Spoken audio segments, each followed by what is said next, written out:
غزل انقلابی او یا ټپه انقلابی غزل انقلابی او یا ټپه انقلابی یو څه دې داسې وشي اوازه انقلابي او مونږ یې ولا خښه کړې نه وي بله بیا اعلان شي مونږ یې ولا خښه کړې نه وي بله بیا اعلان شي یوه مو خیږي جنازه انقلابي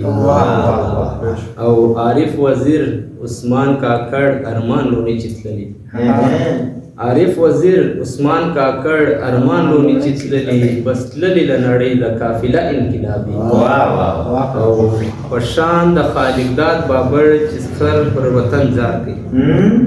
په شان د خالقداد بابر چې ځان پر وطن زار کوي په سر به دې ولاړ وي خازه انقلابي او نقیب خوشحاله ما چې د منظور خولۍ په سر کړه نقیب خوشحاله ما چې د منظور خولۍ په سر کړه هغې هم کړه په سر سره لوپټه انقلاب او یو بل شعر هم وړاندې کړو دا